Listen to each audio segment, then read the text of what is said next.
அளவற்ற அருளாளனும் நிகரற்ற பேரன்புடையவனுமாகிய எல்லாமல்ல அல்லாஹுவின் திருப்பெயர் போற்றி அவனுடைய சாந்தியும் அருளும் அல்லாஹுடைய தூதர் முஹம்மது ஸல்லல்லாஹு அலைஹி வஸல்லம் அவர்கள் மீதும் அவர்களை பின்பற்றி வாழ்ந்த உத்தம சத்திய தோழர்கள் நல்லவர்கள் மீதும் அவர்களின் அடிச்சோடை பின்பற்றி வாழ்ந்து கொண்டிருக்கக்கூடிய அனைத்து மக்கள் மீதும் உண்டாகட்டுமாக. அன்பானவர்களே, அல்லாஹ்வினுடைய மாபெரும் கருணையினால் நாம் எல்லாம் இந்த ஜும்மா தினத்திலே அல்லாஹுடைய வீட்டிலே ஒன்று கூடியிருக்கின்றோம். நமக்கு இந்த வாய்ப்பினை ஏற்படுத்தி தந்த அல்லாஹ்வுக்கு நன்றி அனைத்தையும் உரித்தாக்கியவனாக எனது உரையை ஆரம்பம் செய்கின்றேன். அன்பானவர்களே, இன்றைக்கு உலகத்தில் மிகவும் முக்கியமாக பேசப்படக்கூடிய இரண்டு விஷயங்கள். ஒன்று, பலஸ்தீன் மற்றும் இஸ்ரேலுடைய போர் நிறுத்தமும் அமெரிக்காவில் பற்றி எரிந்து கொண்டிருக்கக்கூடிய தீயும். இந்த இரண்டும் தான் இன்றைக்கு உலகத்தில் உள்ள பேசுபொருளாக மாறியிருக்கின்றது. அதிலும் குறிப்பாக இந்த இரண்டு விஷயங்களையும் ஒரு முஸ்லீமாக நாம் எப்படி பார்க்க வேண்டும், எப்படி அணுக வேண்டும் என்பது போன்ற செய்திகளையும் நாம் தெரிந்து கொள்ள வேண்டிய ஒரு அவசியத்திலும் கட்டாயத்திலும் இருக்கிறோம். நாம் ஒரு விஷயத்தை மக்களுக்கு சொல்கின்றோம் என்றால், அல்லது ஒரு செய்தியை நம்ம பரப்புகிறோம் அப்படின்னா, அந்த செய்தி மார்க்கத்திற்கு உட்பட்டு நாம் செய்கின்றோமா என்பதை என்ன செய்யணும் அப்படின்னா கவனித்து நாம் செயல்பட வேண்டிய ஒரு அவசியம் இருக்கின்றது. மார்க்கத்திற்கு முரணான ஒரு செய்தியை பரப்புவதோ அதை செய்வதோ நமக்கு என்ன செய்யுதுன்னா ஆகமாக்கப்பட்டதில்லை அப்படிங்கிறத நாம் தெரிந்து கொள்ள வேண்டிய ஒரு கட்டாயத்தில் இருக்கிறோம். அந்த அடிப்படையில் தான் இந்த இரண்டு விஷயங்களையும் உள்ளடக்கி இன்றைய ஜும்மாவுடைய உரையை நாம் அமைத்திருக்கின்றோம். அன்பானவர்களே, முதலாவது போர் நிறுத்தத்தை பற்றியான ஒரு செய்திகளை நம்ம பார்ப்போம். கிட்டத்தட்ட 15 மாதங்களுக்கு பிறகு போர் நிறுத்தம் அறிவிக்கப்பட்டிருக்கின்றது. அதுவும் 19ஆம் தேதியிலிருந்து என்ன செஞ்சுருக்கிறாங்க அப்படின்னா போர் நிறுத்தத்தை அறிவிச்சிருக்கிறாங்க. முதல் கட்டமாக போர் நிறுத்த அறிவிப்பு வந்திருக்குது. இந்த போர் நிறுத்த அறிவிப்புக்கு பிறகும் யூதர்களுக்குன்னு உள்ள ஒரு மோசமான ஒரு தன்மை இருக்கும் பாருங்க. அவர்கள் எல்லா காலங்கள்லையும் ஒப்பந்தத்தை மீறுற மாதிரி என்ன செஞ்சுருக்கிறாங்க அப்படின்னா ஒப்பந்தத்தை மீறக்கூடியவர்களாகத்தான் இன்றளவும் இருக்கிறாங்க. போர் நிறுத்த ஒப்பந்தம் எழுதப்பட்ட பிறகும் பலஸ்தீனத்தின் மீது தாக்குதல்களை தொடர்ந்து நடத்தி கொண்டு இருக்கக்கூடிய செய்திகளையும் நம்ம என்ன செய்கிறோம் அப்படின்னா பார்க்கத்தான் செய்கிறோம். போர் அப்படிங்கிற ஒரு விஷயத்தை பொறுத்த வரைக்கும் இஸ்லாம் ஒரு அழகிய மரபை சொல்லித் தருகின்றது. இஸ்லாம் போல போர் நிறுத்தத்திற்கான ஒரு மரபை சொல்லி தந்த எந்த ஒரு சித்தாந்தத்தையும் என்ன செய்ய முடியாதுன்னா நம்ம பார்க்க முடியாது. போர் அப்படிங்கிற விஷயத்தை பொறுத்த வரைக்கும் போர் விஷயத்தில் இஸ்லாம் சொல்லக்கூடிய முதல் அடிப்படை என்னன்னா, போருக்கு நீங்கள் தயாராகுவதை விட மக்களிடத்தில் இணக்கத்திற்கு தயாராகுங்க அப்படிங்கிற விஷயத்தை தான் முதலாவதாக இஸ்லாம் பதிவு செய்யுது. எந்த இடத்திலும் என்ன செய்யணும்னா போரை அங்கீகரித்து போர் செய்ய வேண்டும், மக்களை அழிக்க வேண்டும் அப்படிங்கிற ஒரு அடிப்படை என்ன செய்யுதுன்னா என்றைக்குமே கையாளக்கூடிய ஒரு சூழ்நிலை இஸ்லாம் சொன்னதே கிடையாது. முதலாவது அந்த இடத்துல போய் என்ன செய்யணும் அப்படின்னா சமாதானத்திற்கான ஒரு வேலைகளை தான் செய்யணும். அது நடக்கலை அப்படின்னா அதுக்கப்புறம் நீங்கள் என்ன செய்யுங்க, போருக்காக ஆயத்தமாகுங்க அப்படிங்கிற ஒரு விஷயத்தை அல்லாஹும் அல்லாஹுடைய தூதர் ஸல்லல்லாஹு அலைஹி வஸல்லம் அவர்களும் நமக்கு சொல்லி காட்டுகின்றார்கள். வஇன் ஜனஹு லிஸ்ஸல்மி ஃபஜ்னஹ் லஹா வதவக்கல் அலல்லாஹ் இன்னஹு ஹுவஸ் ஸமீஉல் பஸீர். திருமறை குர்ஆனுடைய 8வது அத்தியாயத்தினுடைய 61வது வசனம். வஇன் ஜனஹு லிஸ்ஸல்ம், அவர்கள் சமாதானத்தின் பக்கம் வந்தால் ஃபஜ்னஹ் லஹா, நீங்களே சமாதானத்துக்கு போங்க. சமாதானம் அப்படிங்கிற ஒரு விஷயம் வந்துச்சு அப்படின்னா அதுக்கு பிறகு நீங்கள் என்ன செய்யக்கூடாது, நாங்கள் சமாதானம்லாம் பண்ண மாட்டோம் அப்படின்னு சொல்லவே கூடாது. சமாதானம் அவங்க வராங்க. வஇன் ஜனஹு லிஸ்ஸல்ம், அவர்கள் சமாதானத்திற்கு வந்தால் ஃபஜ்னஹ் லஹா, அதன் பக்கமே நீங்களும் போங்க. எக்காரணத்தை கொண்டு என்ன செஞ்சிடாதீங்க, நீ உடன்படிக்கைக்கு வந்துட்ட நான் வரமாட்டேன் அப்படிங்கிற ஒரு நடவடிக்கை என்ன செஞ்சிடாதீங்க, நீங்கள் மேற்கொள்ளாதீர்கள் அப்படிங்கிறத அல்லாஹ் ரப்புல் ஆலமீன் திருமறை குர்ஆன்ல சொல்கிறான். வத்தவக்கல் அலல்லாஹ், அங்கேயும் அல்லாஹ்வின் மீது நம்பிக்கை வையுங்க.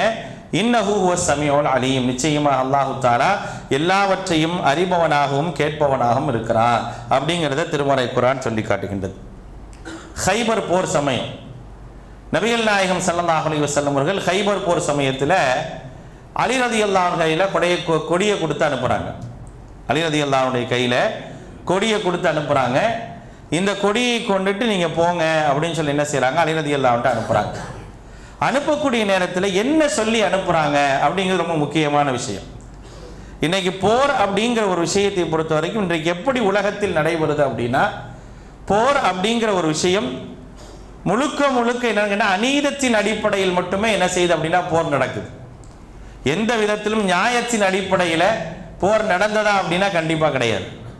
இப்போ நடந்து கொண்டு இருக்கக்கூடிய இந்த காசாவினுடைய போர் அப்படிங்கிறத நீங்கள் எடுத்துக்கிட்டீங்க அப்படின்னா அநீதமான முறையில் தான் எல்லாமே நடக்குது. எந்த விதமான நியாயமும் என்ன செய்யப்படுறதில்லை, போரில் கடைபிடிக்கப்படுறதே இல்லை. போரில் குழந்தைகள் பாதுகாக்கப்படுவதோ, பெண்கள் பாதுகாக்கப்படுவதோ, வயோதிகர்கள் பாதுகாக்கப்படுவதோ எந்த விதமான நடவடிக்கையும் இல்லாமல் என்ன செய்யறாங்கன்னா போர் நடந்துட்டு இருக்கு.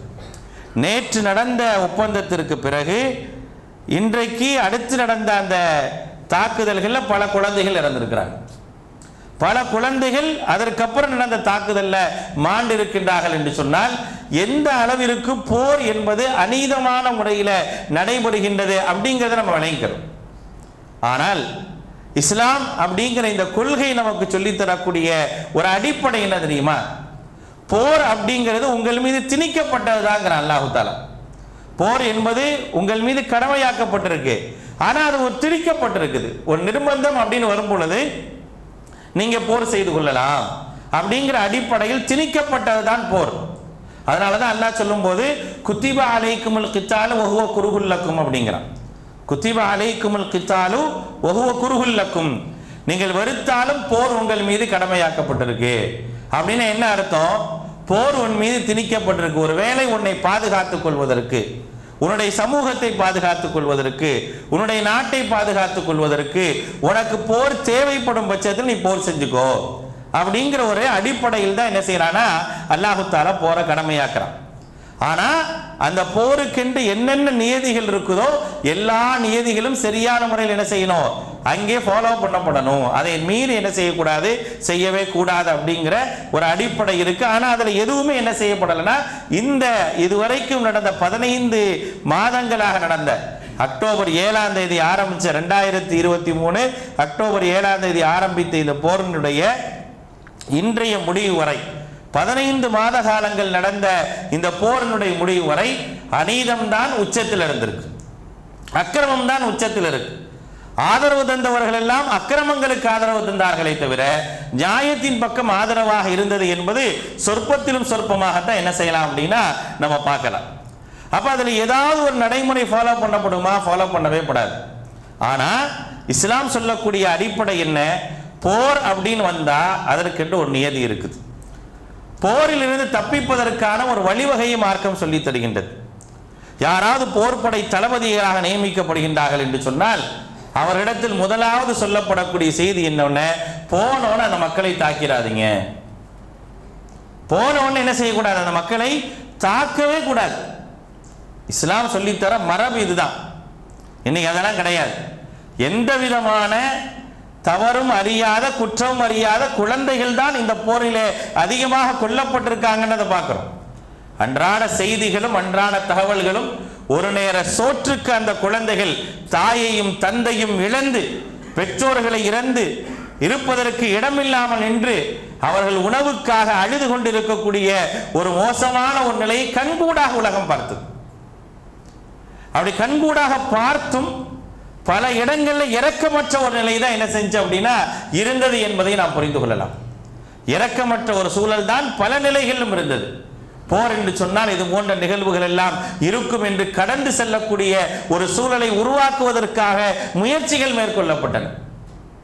ஆனால் இஸ்லாம் அல்லாஹ்வுடைய தூதர் ஸல்லல்லாஹு அலைஹி வஸல்லம் அவர்கள் நமக்கு சொல்லி காட்டுகின்றார்கள், போருக்காக நீங்கள் செல்லும் போது என்ன செய்ய வேண்டும். 2 விஷயம். எதிரில் யார்கிட்ட போருக்கு போறாங்களோ அவங்கள்ட்ட முதலாவது கொள்கைக்காக போர் என்று சொன்னால் அந்த கொள்கையை எடுத்துரைக்கணும். இது முதலாவது விஷயம். அல்லது போரின்றி சமாதானத்திற்கான ஒரு சூழல்கள் உருவானா அந்த சமாதானத்திற்கான வழிவகைகளை பார்க்கணும். இது ரெண்டுமே நடக்கலன்னு தான் நீ போருக்கே போகணும். அலி ரலியல்லாஹுடைய கையில் என்ன செய்யறாங்க, அல்லாஹுடைய தூதர் ஸல்லல்லாஹு அலைஹி வஸல்லம் அவர்கள் கொடியை கொடுத்து விடுறாங்க.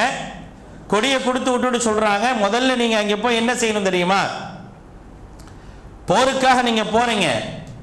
அது எதுக்காக நடந்த போர் அப்படின்னா, ஹைபர் போரை பொறுத்த வரைக்கும் இஸ்லாத்தை ஒழிக்க வேண்டும் என்பதற்கான போராக அது அறிவிக்கப்பட்டது. அப்ப அந்த இடத்துல அல்லாஹுடைய தூதர் ஸல்லல்லாஹு அலைஹி வஸல்லம் அவர்கள் என்ன செய்யறாங்கன்னா, அலி ரலியல்லாஹு அன்ஹு அனுப்பிட்டு சொல்றாங்க, நீங்க அங்கே போங்க, அந்த மக்களுக்கு இஸ்லாத்தை நீங்க சொல்லுங்க, இந்த கொள்கையை அவர்களுக்கு சொல்லுங்க, இந்த கொள்கை எப்படிப்பட்டது என்பதை நீங்க போதிங்க. அவர்கள் ஏற்றுக்கொண்டார்கள் என்றால் போரே கிடையாது. இல்ல அவங்க போருக்கு வரல, சரி நாங்க இது வரைக்கும் வந்துட்டோம், நாங்க போருக்கு வரல, சமாதானம் ஆயிடுறோம் அப்படின்னு சொல்லி சமாதானம் தான். நீங்க என்ன செஞ்சிடாதீங்க, அங்கே போய் போர் செய்து விடவே கூடாது அப்படிங்கிறத அல்லாஹுடைய தூதர் ஸல்லல்லாஹு அலைஹி வஸல்லம் அவர்கள் தெளிவாக சொல்லி காட்டுகின்றார்கள். போனோன்னு சொல்றாங்க, சும்மதுஹும் இலல் இஸ்லாம் யானி பாதமா தன்சிலு பிசாஹத்திஹிம் வ தகர்ரபு மின்ஹும் உதுஹும் இலல் இஸ்லாம். அவங்களுக்கு பக்கத்தில் போன உடனே உங்களுக்கு எதிராக நிற்கக்கூடியவர்களை எதிரிகளாக பார்க்காதீங்க, அவர்களுக்கு முதல்ல அழைப்பு கொடுங்க, அந்த அழைப்பை அவர்கள் ஏற்றுக்கொண்டார்கள் என்று சொன்னால் அதை அங்கீகரிச்சுக்கங்க அப்படிங்கிற விஷயத்தை அல்லாஹுடைய தூதர் ஸல்லல்லாஹு அலைஹி வஸல்லம் சொல்றாங்க. ஆக இப்படித்தான் போர் நிறுத்த ஒப்பந்தமும் போரும் இஸ்லாமின் அடிப்படையில் நிர்ணயிக்கப்பட்டிருக்கு. ஆனா உலகத்தில் அப்படி இல்லை, என்ன செய்யல, நிர்ணயிக்கப்படலை. ஆனா ஒட்டுமொத்த உலகமும் என்ன சொல்லும் அப்படின்னு கேட்டீங்கன்னா, என்ன சொல்லும் அப்படின்னா, நாங்கள் சமாதானத்தின் முற்போக்காகத்தான் என்ன செய்யறோம், போரையே நாங்கள் எடுக்கிறோம்னு சொல்லுவாங்க.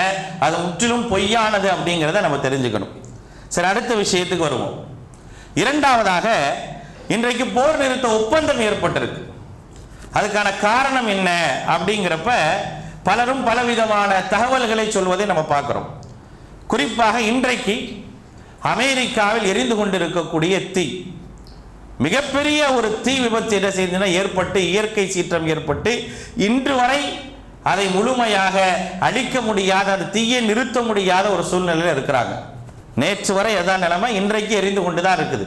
என்னென்னமோ பயன்படுத்தி பார்க்குறாங்க, எதையெல்லாம் பயன்படுத்தி பார்க்குறாங்க, ஆனால் என்ன செய்ய முடியல, அந்த தீயை நிறுத்த முடியல. அது எப்படிப்பட்ட நகரம்? லாஸ் ஏஞ்சல்ஸ் என்று சொல்லக்கூடிய அந்த நகரம் எப்படிப்பட்டது? உச்சபட்சமான பணக்காரர்கள் வாழக்கூடிய நகரம். அது உச்சபட்சமான பணக்காரர்கள் வாழக்கூடிய நகரம் என்பதை நாம் புரிந்து கொள்ள வேண்டும். என்றைக்குமே அழிவு என்பதை அல்லாஹ் ரப்புல் ஆலமீன் ஏற்படுத்தி வச்சிருக்கிறான். உலகத்தில் அவ்வப்பொழுது என்ன செய்யும் அப்படின்னா அழிவுகள் ஏற்படும். அல்லாஹ் ரப்புல் ஆலமீன் அதை ஒரு நியதியாகவே வச்சிருக்கிறான். அந்த அழிவு ஏற்படுவதற்கான காரணங்கள் என்ன அப்படின்னா, மனிதர்கள் உலகத்தில் வாழும் பொழுது அக்கிரமங்களுக்கு துணை போகும் போது அழிவுகள் ஏற்படுவதற்கான ஒரு சூழல் உண்டு. அதே போல பொருளாதாரத்தில் உயர்ந்த நிலைக்கு சென்று, அந்த உச்சபட்சமான அந்த உயர்ந்த நிலைக்கு சென்ற பிறகு மக்களை மறந்த நிலையில் இருந்தாங்கன்னா அந்த இடத்தில் நாம் அழிவை ஏற்படுத்துவோம் அப்படிங்கிறத அல்லாஹ் ரப்புல் ஆலமீன் திருமறை குர்ஆன்ல பல்வேறு இடங்கள்ல நமக்கு சொல்லி காட்டுறாங்க. இப்ப அப்படிப்பட்ட ஒரு அழிவு கடந்த 7ஆம் தேதி ஆரம்பிக்குது. அதுக்கு முன்னால் 8 மாத காலம் ஒரு வறட்சியாக இருக்குது. வறட்சியாக இருக்கும் போது என்ன ஆகுது அப்படின்னா, அதனுடைய சுற்றி இருக்கக்கூடிய காட்டு பகுதிகளில் அதிகமான வறட்சி ஏற்பட்டு செழிப்பு இல்லாத ஒரு சூழல்ல தான் என்ன செய்யுது அப்படின்னா, திடீர்னு என்ன செய்யுது அப்படின்னா அந்த காடுகள் எல்லாம் பற்றி எரியுது. பற்றி எரியும் பொழுது அப்படி ஒவ்வொன்றாக பற்றி பற்றி பற்றி எல்லா இடங்கள்லையும் பரவி இருக்கு. பல மக்களும் என்ன செய்யறாங்க, தங்களுடைய சொகுசு பங்களாக்களை விட்டு, சொகுசு வீடுகளை விட்டு வெளியே வரக்கூடிய ஒரு நிலை என்ன செய்யறோம் அப்படின்னா நம்ம பார்க்கிறோம்.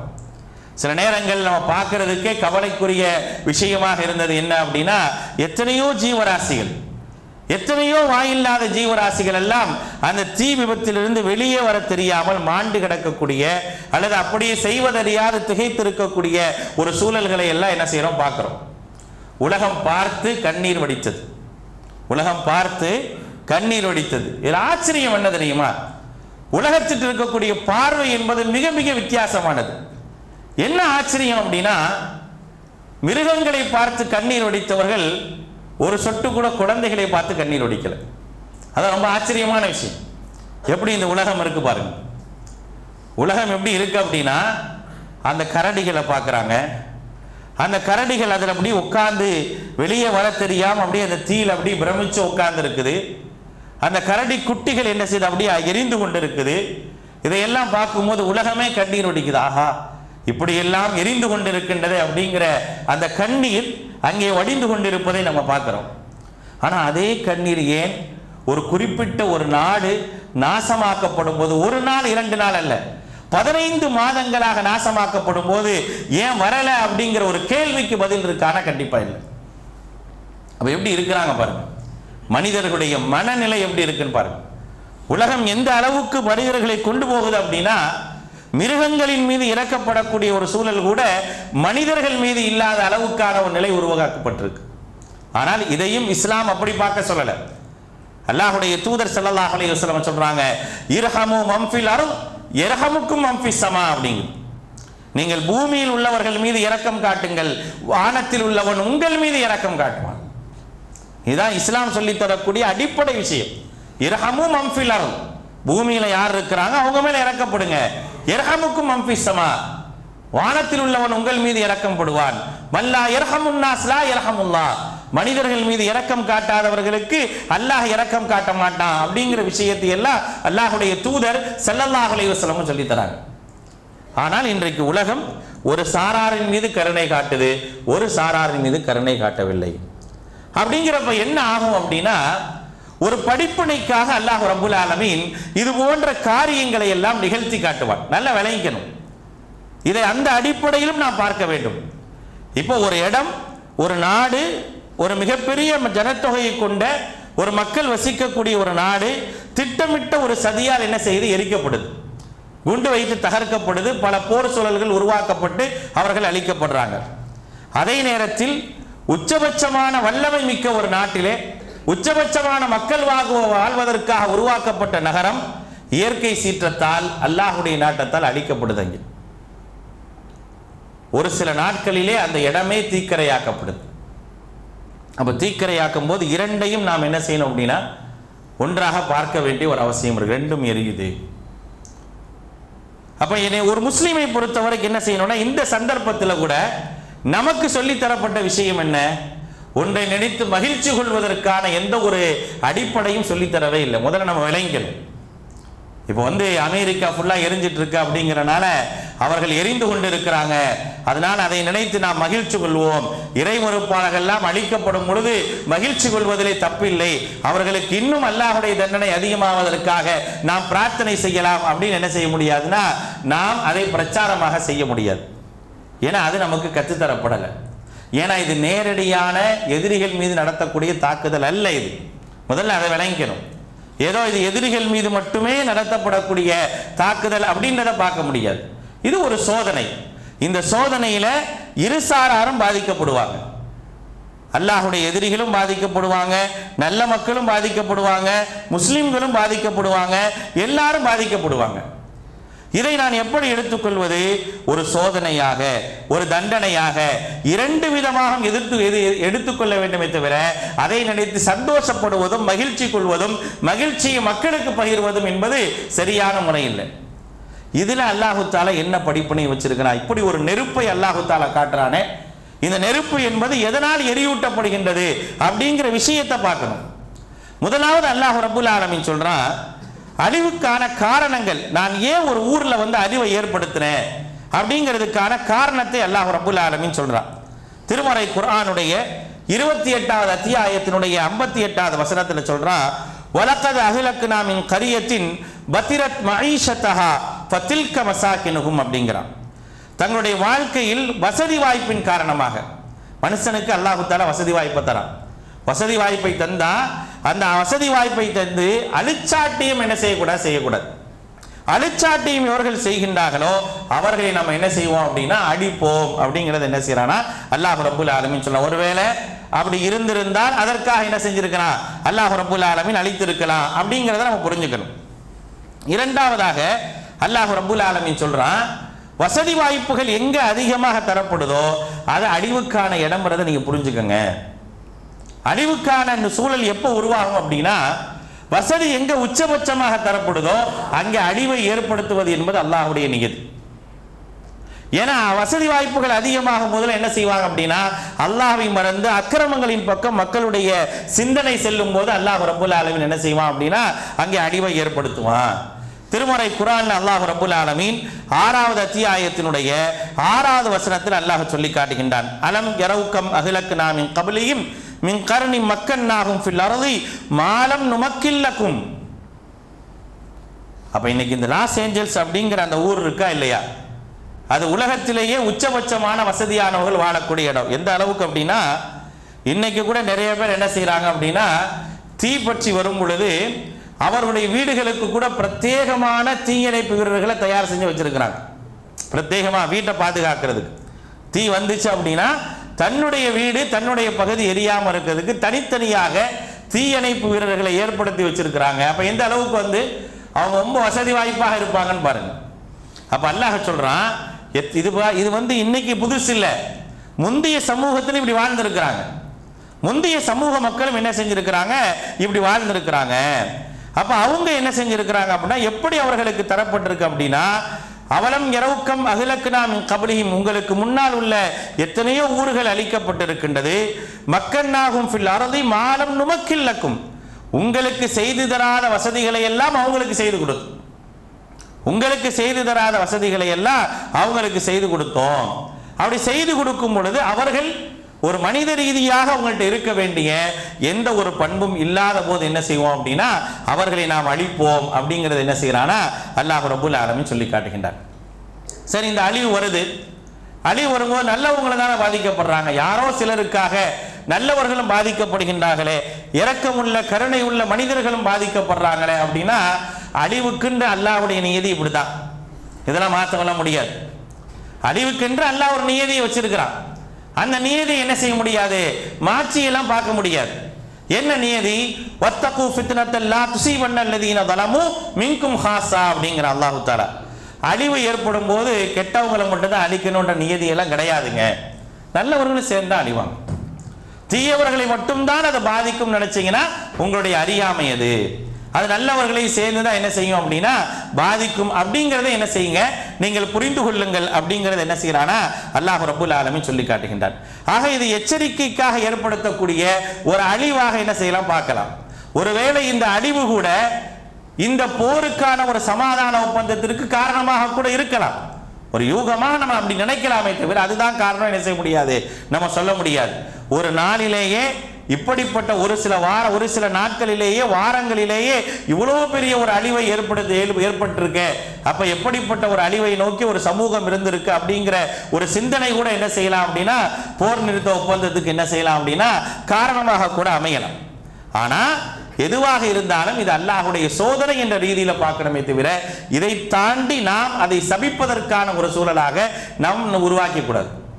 நம்மளை பொறுத்த வரைக்கும் அப்படி உருவாக்குறது அப்படிங்கிறது இஸ்லாம் அப்படிங்கிற இந்த கொள்கைக்கு முரணானது அப்படிங்கிறத என்ன செய்யணும் அப்படின்னா நாம் புரிந்து கொள்ள வேண்டும். அதுக்கு அடுத்தபடியாக இதில் பார்க்கக்கூடிய மிக முக்கியமான விஷயம் அப்படின்னா அந்த நெருப்பு இருக்கா இல்லையா, நெருப்பு எப்படி எரியுது பாருங்க. எவ்வளவோ முயற்சி பண்றாங்க, தண்ணி அடிக்கிறாங்க. நேற்றுலாம் பார்த்தீங்கன்னா பிங்க் கலர் பவுடர் என்ன செய்யறாங்க அப்படியே போடுறாங்க.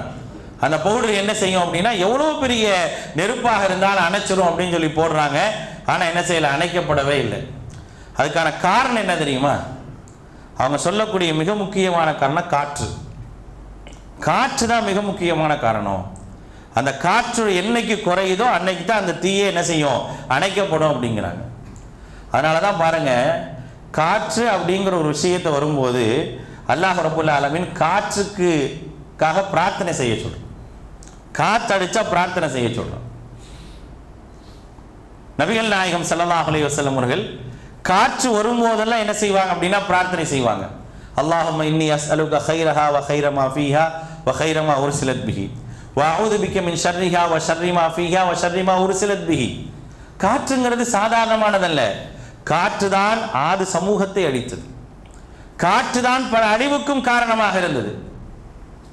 சஹரஹா அலைஹிம் சபஅ லயாலின் வ ஸமானியத அய்யாம் அப்படிங்கிறான். ஒரு வார காலம் அவர்களுக்கு எதிராக நடந்த அந்த காற்று தான் அந்த சமூகத்திற்கு மிகப்பெரிய ஒரு அழிவை தந்தது அப்படிங்கிற அல்லாஹ் ரப்புல் ஆலமீன். அப்ப காற்று என்பதும் மழை என்பதும் நெருப்பு என்பதும் மனிதனுக்கு அழிவை ஏற்படுத்தக்கூடிய ஒன்று. மழையாக இருந்தாலும் நெருப்பாக இருந்தாலும் அதுக்கு உதவியாக காற்று இருக்கும். அதனாலதான் காற்றுடைய விஷயத்துல மார்க்கம் நமக்கு ஒரு விஷயத்தை சொல்லி தருது. அல்லாஹும்ம யா அல்லாஹ் இன்னி அஸ்அலுக கைரஹா. காற்று அடிக்குதா, பலமான காற்றை பார்க்குறீங்களா, அது மழை காற்றாக இருக்கட்டும், வெப்ப காற்றாக இருக்கட்டும், எதுவாக இருக்கட்டும், அதை பார்த்தா என்ன செய்யணும்? உடனே பிரார்த்தனை செய்யணும். அல்லாஹும்ம இன்னி அஸ்அலுக கைரஹா, யா அல்லாஹ் இந்த காற்றில் நல்லதை கேட்கிறேன். வ கைர மா ஃபீஹா, இந்த காற்றில் உள்ள என்ன நல்லது இருக்குமோ அதை காக்கிறேன். வ கைர மா உர்சிலத் பிஹி, இந்த காற்று எந்த நல்லதுக்காக அனுப்பப்பட்டதோ அதை நான் கேட்கின்றேன். அது மட்டும் தான் எனக்கு வேணும். வ அஊது பிக்க மின் ஷர்ரிஹா வ ஷர்ரி மா ஃபீஹா வ ஷர்ரி மா உர்சிலத் பிஹி. இதுல இருக்கக்கூடிய தீங்கு இருக்கா இல்லையா, இந்த தீங்கை விட்டு நான் பாதுகாப்பு தேடுறேன். எந்த தீங்கிற்காக அனுப்பப்பட்டதோ அந்த தீங்கை விட்டு உன்னிடத்தில் பாதுகாப்பு தேடுறேன்னு சொல்லி காற்றுக்காக நாம் பாதுகாப்பு தேட வேண்டிய ஒரு செய்தியை மார்க்கம் நமக்கு சொல்லி காட்டுது. இன்னைக்கு அந்த காற்று தான் இதுவரை அந்த நகரத்தை எரித்து கொண்டே இருக்குது. பரவ பரவ பரவ எரித்து கொண்டே இருக்குது. அதான் காரணம். நேற்று செய்தியில சொல்றாங்க, இயற்கை சற்று வழிவிட்டு இருக்கின்றது அப்படின்னு போடுறாங்க. ஏன்னா நேற்று மட்டும் காற்று குறைஞ்சிருக்கு, குறைஞ்சனால தீயை அணைப்பது ஈஸியாக இருக்கும் அப்படிங்கிறான். அப்ப காற்றுடைய பலத்தை அல்லாஹு தாலா எப்படி வச்சிருக்கான்னு பாருங்க. எந்த காற்றை அல்லாஹு தாலா சுப செய்தியாக வச்சிருக்கிறானோ அதே காற்று வேதனையாகவும் இருக்கும் அப்படிங்கிறத நம்ம மறந்துடக்கூடாது. அதை நாம் இங்க பார்க்கணும். அதுதான் எனக்கு படிப்பனையாக நான் எடுக்கணும். காற்று என்பதை எவ்வளவு பலமிக்கதாக அல்லாஹு தாலா வச்சிருக்கிறான் அப்படிங்கிறதை நான் புரிந்து கொள்ள வேண்டும். அதுக்கு அடுத்தபடியாக நெருப்பு. நான் நெருப்பை பார்க்கிறேன், நெருப்பு ஜுவாலையாக எரிந்து கொண்டிருக்கின்றது. இந்த நெருப்பு எனக்கு மறுமையை நினைவூட்ட வேண்டும். இந்த நெருப்பு எனக்கு மறுமையை நினைவூட்ட வேண்டும். அப்படி ஒரு சிந்தனை எனக்கு வேண்டும். நெருப்பை பற்றியான எச்சரிக்கை உணர்வு எனக்கு வேண்டும். இந்த உணர்வை மக்களுக்கு மத்தியில் என்ன செய்யணும்? இந்த நெருப்பே இவ்வளவு பலமாக இருந்தால் நாளை மறுமை நாள் அந்த நெருப்பு எப்படி இருக்கும் என்ற ஒரு சிந்தனை நமக்கு வர வேண்டும். அதைத்தான் மக்களுக்கு எச்சரிக்கையாக சொல்லித்தர வேண்டிய ஒரு அவசியத்தில் இருக்கிறோம். அல்லாஹுடைய தூதர் ஸல்லல்லாஹு அலைஹி வஸல்லம் சொல்றாங்க, இந்த நெருப்பை பற்றி சொல்லும் பொழுது உலகத்தில் மூட்டப்படக்கூடிய நெருப்பு எப்படிப்பட்டது அப்படிங்கிறத நபிகள் நாயகம் ஸல்லல்லாஹு அலைஹி வஸல்லம் அவர்கள் ரொம்ப அழகா சொல்லி காட்டுறாங்க. நாருக்கும், உலகத்தில் மூட்டப்படக்கூடிய நெருப்பு இருக்கா இல்லையா, ஜுஸும் மின் 70 ஜுஸஅம் மின் நாரி ஜஹன்னம், நரக நெருப்பின் 70 ஒரு பகுதி தான்.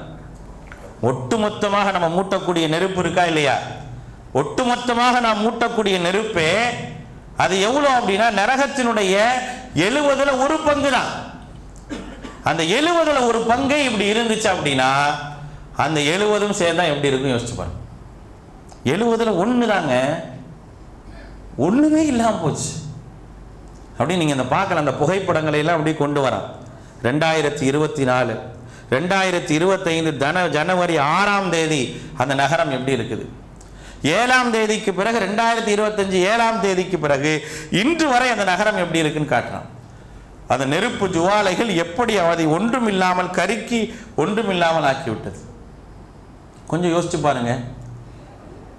இதுவே இப்படி இருந்தா நாளை நரக நெருப்பு 70 ஒரு பங்கை இப்படி இருக்குது. அப்ப மிச்ச 69 பகுதி எப்படி இருக்குன்றதை யோசிச்சு பாருங்க. எந்த அளவுக்கு மோசமானதாக இருக்குன்னு பாருங்க. கீழே யா ரசூலல்லாஹ், அல்லாஹுடைய தூதர் ஸல்லல்லாஹு அலைஹி வஸல்லம் இதை சொன்ன உடனே கீழே யா ரசூலல்லாஹ், அல்லாஹுடைய தூதரே ஃபகானத்தில் காஃபியா, இந்த ஒரு பகுதியே போதுமே, இந்த 70 ஒன்னே போதுமானதே, இப்படி இருக்கு அப்படிங்கிறப்ப அல்லாஹுடைய தூதர் ஸல்லல்லாஹு அலைஹி வஸல்லம் சொல்றாங்க, ஃபுத்திலத் அலைஹின்ன பிதிஸ்அத்தின் வத்திஸ்ஈன வசித்தீன ஜுஸஅன் குல்லுஹுன்ன மிஸ்ல ஹர்ரிஹா. இதே போலதான் மிச்சம் 69 இருக்கும், ஒவ்வொன்றும் இதே போலதான் இருக்குங்கிறாங்க. இதே போலதான் மிச்சம் 69 அது ஒவ்வொன்றும் இப்படித்தான் இருக்கும் அப்படிங்கிறாங்கன்னா அது எப்படி இருக்கும்னு கொஞ்சம் கற்பனை செஞ்சு பாருங்க. அது எந்த அளவுக்கு மோசமானதாக இருக்குன்னு பாருங்க. அந்த நரக நெருப்பிலிருந்து நாம் பாதுகாக்கப்படணும். அதான் இங்கே நான் யோசிக்க வேண்டியது. ஒரு முஸ்லீமா நான் இந்த நெருப்பை பார்த்த உடனே எனக்கு என்ன யோசனை வரணும்? அல்லாஹும்ம இன்னி அஊது பிக்க மின் அஸாபி ஜஹன்னம், யா அல்லாஹ் நரகத்திலிருந்து என்னை காப்பாற்று, நரக நெருப்பிலிருந்து என்னை காப்பாற்று. ஏன்னா அது உள்ளத்தினுடைய ஆழத்தில் பாய்ந்து மனிதனை ஒண்ணுமில்லாமல் ஆக்கக்கூடியதுன்னு அல்லாஹ் ரப்பல் ஆலமீன் சொல்றான். எத்தனை வர்ணனைகள் அல்லாஹ் ரப்புல் ஆலமீன் நெருப்பை பற்றி சொல்லிக்கிட்டே இருக்கிறான், நரகத்தை பற்றி சொல்லிக்கிட்டே இருக்கிறான். அந்த நரகத்தை பாதுகாக்க வேண்டும் என்று சொல்றான், பாதுகாப்பு தேட வேண்டும் என்று அல்லாஹ் தஆலா சொல்லி காட்டுறான். ஒவ்வொரு தொழுகையிலும் நீங்கள் பாதுகாப்பு தேடுங்கன்னா அது எவ்வளவு மோசமானது என்பதை இதை வைத்து நான் பார்த்துக் கொள்ளலாம். அப்ப இது போன்ற ஒரு நிலையிலிருந்து அல்லாஹ் ரப்புல் ஆலமீன் இந்த உலகத்திலே நம்மை பாதுகாக்கணும், மறுமையிலும் பாதுகாக்கணும் அப்படிங்கிற அந்த சிந்தனை ஓட்டங்கள் தான் என்ன செய்யணும் அப்படின்னா ஒரு முஸ்லீமாக நாம் பார்க்க வேண்டும். எதை அல்லாஹ் ரப்புல் ஆலமீன் நடத்தி வைத்தாலும் இறுதியாக நாம் விளங்க வேண்டிய விஷயம் என்னன்னா, எதை அல்லாஹு தஆலா நடத்தினாலும் அதற்கென்று ஒரு நியதியை அல்லாஹு தஆலா வச்சிருப்பான். அந்த நியதி இல்லாமல் உலகத்தில் எதுவுமே நடக்கிறது இல்லை. உலகத்தில் நடக்கக்கூடிய எல்லா விஷயங்களுக்கும், அது பலஸ்தீனத்துடைய போராக இருக்கட்டும் அல்லது நெருப்பாக இருக்கட்டும், எதுவாக இருந்தாலும் சரி, எல்லாவற்றிற்கும் அல்லாஹ்விடத்தில் ஒரு நியதி இருக்கும். அந்த நியதியினுடைய அறிவு நமக்கு சொற்பமானதாக இருக்கும். அல்லாஹ்வே மிக அறிந்தவன் என்ற அடிப்படையில் நாம் புரிந்தவர்களாக இருக்க வேண்டும். இறுதியாக ஒரே ஒரு செய்தி, நாளை மறுமையினால் ஏற்படக்கூடிய நேரத்தில் நபிகள் நாயகம் ஸல்லல்லாஹு அலைஹி வஸல்லம் சொல்றாங்க. என்ன சொல்றாங்க அப்படின்னா, ஒரு நெருப்பு கியாமத் நாளுடைய அடையாளம் ஒவ்வொன்றாக வரும். தஜ்ஜாலுடைய வருகையில் ஆரம்பித்து சூரியன் மேற்கில் உதிப்பதில் ஆரம்பித்து ஒவ்வொன்றாக அப்படியே சொல்லிக்கிட்டே வரும் பொழுது, கிழக்கில் ஒரு பூகம்பம், மேற்கில் ஒரு பூகம்பம், அரபி தீபகற்பத்தில் ஒரு பூகம்பம் ஏற்படும் பொழுது ஒட்டுமொத்தமாக உலகத்தினுடைய பெரும்பான்மையான சமூகம் அழிக்கப்பட்டுவிடும். பெரும்பான்மையான நாடுகளும் நகரங்களும் ஊரும் அழிக்கப்பட்டுவிடும். அப்படியெல்லாம் அழிக்கப்பட்ட பிறகு இறுதியாக மக்கள் இருப்பாங்கல்ல, அவர்களை ஒன்று சேர்ப்பது எது தெரியுமா? ஒரு நெருப்பு குண்டம்ங்கிறாங்க நபி ஸல்லல்லாஹு அலைஹி வஸல்லம். ஒரு நெருப்பு தான் அவர்களை ஒன்று சேர்க்கும். ஒட்டுமொத்தமாக மீதம் இருக்கக்கூடிய எல்லா மனிதர்களும் ஒரு நெருப்பு தான் அவர்கள் என்ன செய்யும்? அருதி ஃபுலாத்தி ஒரு பூமியில் கொண்டு போய் சேர்க்கும். அப்படி சேர்க்கக்கூடிய அந்த நேரத்தில் தான் சூர் ஊதப்படும். சூர் ஊதப்பட்டு மறுமை வரும் அப்படிங்கிறத அல்லாஹ்வுடைய தூதர் ஸல்லல்லாஹு அலைஹி வஸல்லம் சொல்லி காட்டுறாங்க. அதையும் நாம் கவனத்தில் வைக்க கடமைப்பட்டிருக்கிறோம். ஆக எல்லா விஷயங்களையும் ஒரு முஸ்லீமாக நாம் அணுக வேண்டுமே தவிர சராசரி மனிதனாக நாம் அணுகணும் அப்படின்னா எந்த விஷயங்களுக்கும் தீர்வையோ நியாயத்தையோ நாம் பெற்றுக்கொள்ள முடியாது என்பதை புரிந்து அறிந்து செயல்படக்கூடிய நல்ல மக்களாக எல்லாம் வல்ல அல்லாஹ் உங்களையும் என்னையும் ஆக்கி அல்புரிவானாக. வாஹிர் தஅவானா அல்ஹம்துலில்லாஹி ரப்பில் ஆலமீன் வஸ்ஸலாத்து வஸ்ஸலாமு அலா ரசூலில்லாஹ் அம்மா பஅத்.